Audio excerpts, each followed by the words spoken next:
Police ಇಲಾಖೆ ಬಗ್ಗೆ ತಪ್ಪು ಮಾಡಿದ್ದೀರಿ, ಡ್ರಗ್ಸು, ಗಾಂಜಾ ಅದು ಎಲ್ಲ ಕೇಳ್ತಾ ಇದ್ದೀವಿ.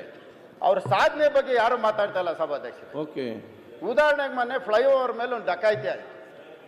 ಬಹುಶಃ ನಾವು ಇಂಗ್ಲೀಷ್ ಫಿಲಮಲ್ಲೂ ನೋಡಿಲ್ಲ, ಅಷ್ಟು ಚೆನ್ನಾಗಿ ಅವ್ರನ್ನ ಫಾಲೋ ಮಾಡಿ ಹಿಡ್ಕೊಂಬಂದು ರಿಕವರಿ ಮಾಡಿ ಅವ್ರಿಗೇನು ಬ್ಯಾಂಕ್ ಮೋಸ ಮಾಡಿದ್ರೆ ಅದನ್ನು ಮಾಡಿದ್ದಾರೆ. ನಿಜವಾಗ್ಲೂ ಕರ್ನಾಟಕ ಪೊಲೀಸ್ ಗ್ರೇಟು. ಏನಪ್ಪ ಒಳ್ಳೇದು ಹೇಳ್ತಾರೆ. ಆಯ್ತು, ಕಂಟಿನ್ಯೂ ಮಾಡಿ ಬೇಗ. ಇಷ್ಟು ಒಳ್ಳೆ ಅಧಿಕಾರಿಗಳು ಬಹುಶಃ ನಮ್ಮ ಒಳ್ಳೆ ಚಪ್ಪಾಳೆ ಹೊಡೆದಿದ್ದು. ಅದೇ ರೀತಿ ಕೋರ್ಟ್ನಲ್ಲಿ ಬೇಲ್ ಮೂವ್ ಮಾಡಿರ್ತಾರೆ, ಕೋರ್ಟಲ್ಲಿ ಇನ್ನೂ ಬೇಲ್ ರಿಜೆಕ್ಟ್ ಆಗಿಲ್ಲ, ಬೇಲ್ ಅಕ್ಸೆಪ್ಟ್ ಆಗಿಲ್ಲ, ಆವಾಗಲೇ ಮನೆ ಸುತ್ತಲೂ ಪೊಲೀಸರು ಕವರ್ ಮಾಡಿಬಿಡ್ತಾರೆ. ಯಾತಕ್ಕೆ ಅಂದರೆ ಎಲ್ಲಿ ಆಸಾಮಿ ಓಡೋಗ್ಬಿಡ್ತಾರ ಅಂತ. ಅದು ಬೇರೆ ಯಾರು ಅಲ್ಲ ಸಭಾಧ್ಯಕ್ಷರೇ, ಈ ದೇಶದ ಮಾಜಿ ಪ್ರಧಾನಮಂತ್ರಿ ದೇವೇಗೌಡರ ಮಗನ್ನ ಅರೆಸ್ಟ್ ಮಾಡಕ್ಕೆ. ಅಂದ್ರೆ ರೇವಣ್ಣ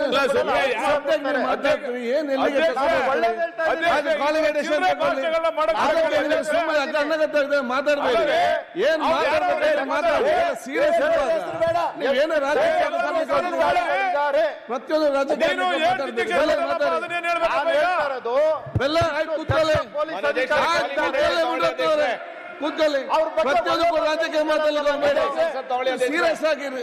ನಾನು ಸೀರಿಯಸ್ ಅಂತ ಅವಕಾಶ ಕೊಟ್ರೆ ಬೆಲ್ಲದವ್ರು ಮಾತಾಡಿ. ಆಯ್ತು ಮುನಿರತ್ನ ಪ್ಲೀಸ್ ಕೇಳಿ. ಇಷ್ಟು ಒಳ್ಳೆ ಮಾತಾಡಿದ್ರು ಕೇಳಲ್ವಲ್ಲ ನೀವು. ಆಯ್ತು, ಪೊಲೀಸ್ ಬಗ್ಗೆ ಒಳ್ಳೆ ಮಾತಾಡಿದ್ರು ಆಯ್ತು ಮುನಿರತ್ನ ಅವರೇ, ಅದೇ ರೀತಿ ಆಯ್ತು, ಅದು ಬಿಟ್ಬಿಡಿ. ಬೇರೆ ಬೇರೆ ಸಾಕು, ಇನ್ನು ಬಿಡು. ಕೇಳಿ ಸಭಾಧ್ಯಕ್ಷರೇ, ಇವಾಗ ಟೈಮಲ್ಲಿ ಒಂದು ಮಾತು ಹೇಳಿದ್ರು ಮಾನ್ಯ ಅಧ್ಯಕ್ಷರೇ, ಟೇಬಲ್ಗಳ ಬಗ್ಗೆ ಮಾತಾಡೋದು ಬೇಗ ಫಿನಿಶ್ ಮಾಡಿ. ಕೇಳಿ, ಟೇಬಲ್ಗಳ ಬಗ್ಗೆ ಮಾತಾಡೋದು ಆಯ್ತು.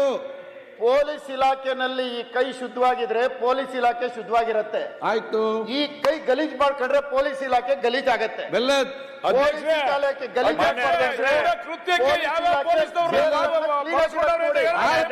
ಪೊಲೀಸ್ ಇಲಾಖೆ ಚೇರ್ ಮೇಲೆ ಕೈ ಇಟ್ರೆ ಇದೆಲ್ಲ ಯಾರು ನೋಡಿ